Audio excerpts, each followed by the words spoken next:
Bonjour chers parents tuteurs et bienvenue à cette capsule pour une entrée à la maternelle tout en douceur. Ce moment est arrivé, votre bébé n'est plus et il entre maintenant à la maternelle. Même si votre enfant est excité face à cette nouvelle aventure, il peut aussi se sentir craintif et stressé d'arriver dans un milieu qu'il ne connaît pas. Ce sentiment est normal puisqu'il se prépare à vivre beaucoup de nouveautés. Selon certaines études, les enfants sont plus sensibles au stress causé par les changements dans leur vie parce que leur cerveau est encore en formation et qu'ils ont du mal à imaginer à l'avance les événements qui s'en viennent. Ils n'ont également pas tous les outils pour faire face au stress possible face à cette grande transition. Alors, comment préparer mon enfant à cette transition à la maternelle? Bien, il y a plusieurs choses que vous pouvez faire afin de faciliter l'entrée à la maternelle. Voici quelques trucs. Vous êtes la première source de sécurité de votre enfant. Alors, l'enthousiasme que vous avez face à cette transition peut aider à apaiser ses craintes. Comment faire? Vous pouvez utiliser des phrases telles que « Tu es grande maintenant et tu commenceras l'école. Tu vas apprendre plein de belles choses. Tu vas te faire de nouveaux amis. » Ceci pourra aider à susciter de l'enthousiasme de sa part également. Avant de commencer l'école, si vous pouvez, parlez à des voisins, des amis qui fréquentent déjà l'école pour qu'ils puissent en parler à votre enfant et le rassurer. En ce sens, vous pouvez aussi tenter de créer des occasions où votre enfant pourra interagir avec des jeunes de son âge, que ce soit par des sorties au parc, aller marcher dans le quartier, inviter des amis, faire des pique-niques. Lors de ces interactions, votre enfant pourra se pratiquer à développer davantage ses habiletés sociales telles que le partage, attendre son tour, l'écoute. Vous pouvez aussi aller jouer dans la cour de l'école pour qu'il s'y habitue et se crée déjà certains repères. Si possible, participez aux visites, aux activités que l'école organise. Il s'agit d'une belle façon de rendre ce milieu rassurant et amusant, autant pour votre enfant que pour vous. Les routines ont plusieurs avantages, dont ceux de sécuriser l'enfant et de soutenir son développement. Plus l'enfant est exposé tôt aux routines, plus celles-ci lui deviendront naturelles. Une fois à la maternelle, habitué à ce fonctionnement, il s'adaptera plus facilement à son nouvel environnement. Voilà pourquoi il est recommandé d'en instaurer à la maison, et ce, le plus tôt possible.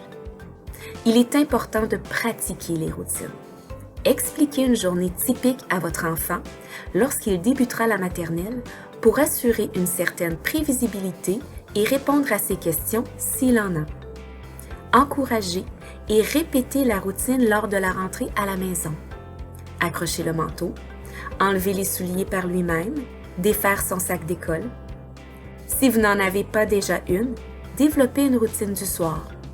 Bain, dents, pyjama, livre. Il est important de vous assurer que votre enfant dort suffisamment, car le sommeil a un impact important sur les émotions.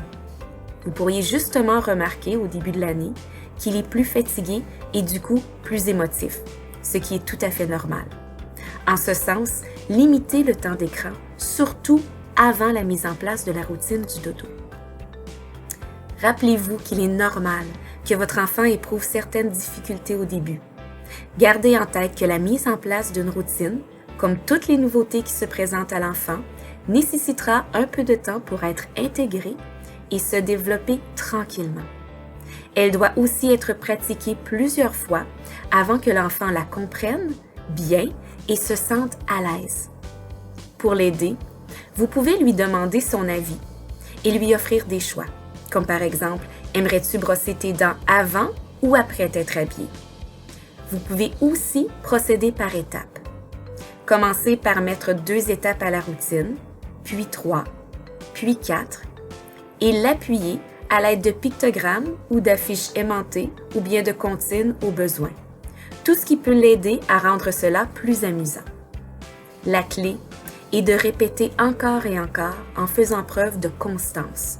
Une fois qu'une routine est déterminée, pendant son implantation, il ne faut pas en déroger. Plus tard, vous pourrez l'adapter aux nouveaux besoins de votre enfant. Alors, patience et pratique. Impliquez votre enfant.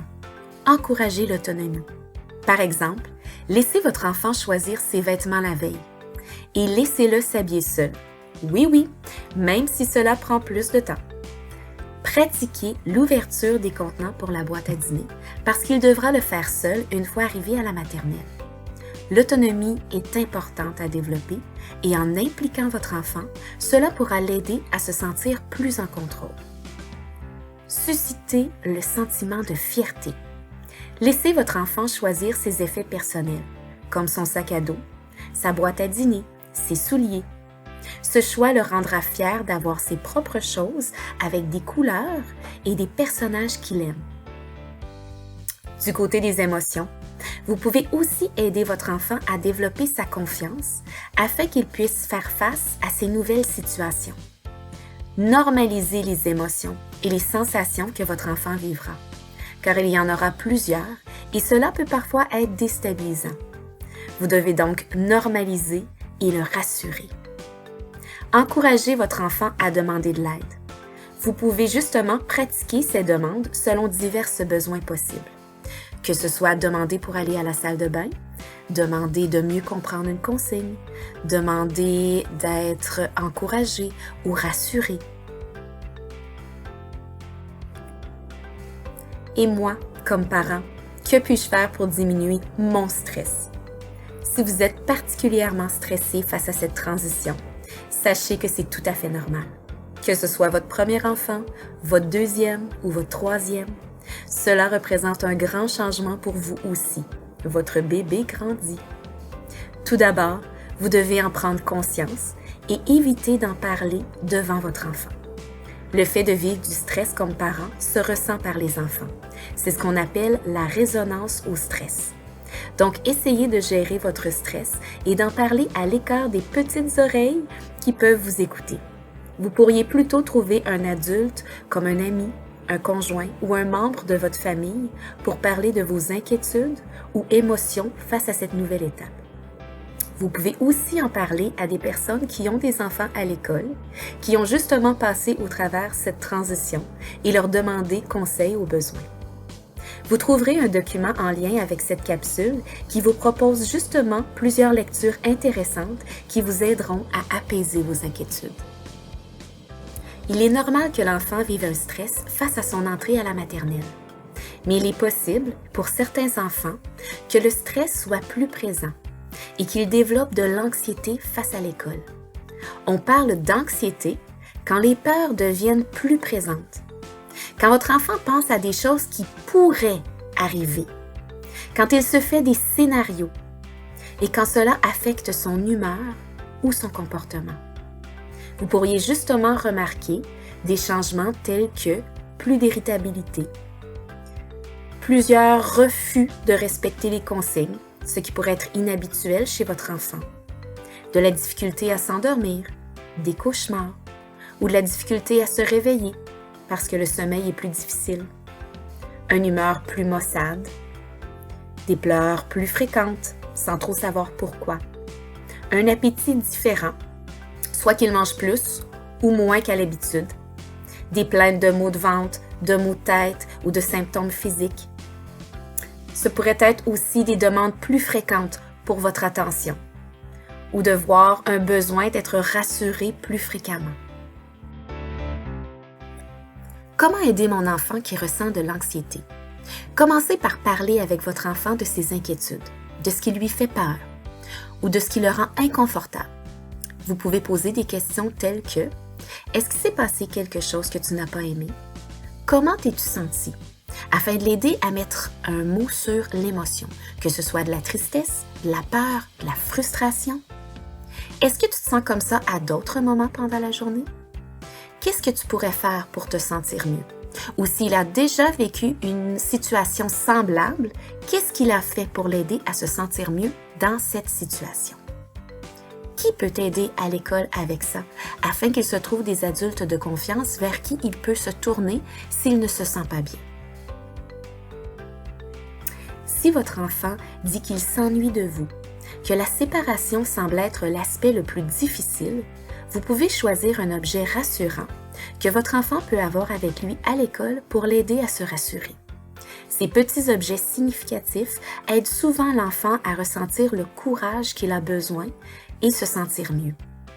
Ces objets peuvent être des petits objets simples tels qu'un bracelet magique, qui est un simple bracelet, un collier, un bijou ou peut-être aussi un foulard de maman.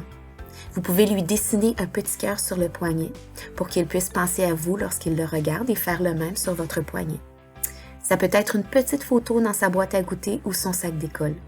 Vous pouvez aussi prendre une roche et l'appeler la roche du courage que vous laisserez dans sa poche. Il est possible que votre enfant refuse d'aller à l'école, mais le fait de permettre à votre enfant d'éviter d'aller à l'école ou d'affronter les situations stressantes risque d'augmenter son sentiment de stress ou d'anxiété et de réduire la confiance de votre enfant en sa capacité d'affronter ses peurs. Il faut rappeler à votre enfant qu'il est capable de faire face aux situations inconfortables et qu'il y a des solutions. Faites aussi attention aux mots que vous utilisez. Par exemple, demandez-lui « Est-ce que tu as des papillons dans ton ventre ?» au lieu de parler de nœuds dans l'estomac ou de maux de ventre. Nous vous avons déjà présenté plusieurs stratégies, mais sachez qu'il en existe une panoplie. Vous pouvez par exemple vous rendre sur un site tel que Naître et Grandir, où vous aurez accès à des petits gestes que votre enfant peut faire pour vivre une belle transition vers la maternelle. Les membres du personnel scolaire, l'enseignant, l'éducatrice de la petite enfance se soucient tous du bien-être de chaque élève. Ils font preuve de bienveillance au quotidien et accompagnent chaque enfant à travers leurs propres défis. Si vous avez des inquiétudes plus spécifiques concernant le bien-être de votre enfant, vous pouvez communiquer directement avec l'enseignant. Il est possible que l'enseignant n'ait pas remarqué les mêmes choses que vous et vice-versa. La communication est la clé pour répondre aux besoins de votre enfant. Ensemble, vous pourrez trouver des solutions et des stratégies adéquates. En plus du personnel scolaire, chaque école dispose d'une ou d'un travailleur social pour aider avec les défis liés au bien-être de la santé mentale des enfants. L'enseignant pourrait demander l'implication de la ou du travailleur social attitré à l'école afin de l'appuyer dans la mise en place de stratégies pour favoriser un climat de classe positif et sécurisant. Les travailleurs sociaux peuvent entre autres offrir des ateliers en salle de classe, des ressources pour les parents ou référer vers des organismes de la communauté spécialisés selon les besoins des enfants. En lien avec cette capsule, vous trouverez un document qui vous propose diverses ressources intéressantes afin de vous accompagner dans cette transition. Alors merci et nous vous souhaitons une entrée à la maternelle tout en douceur.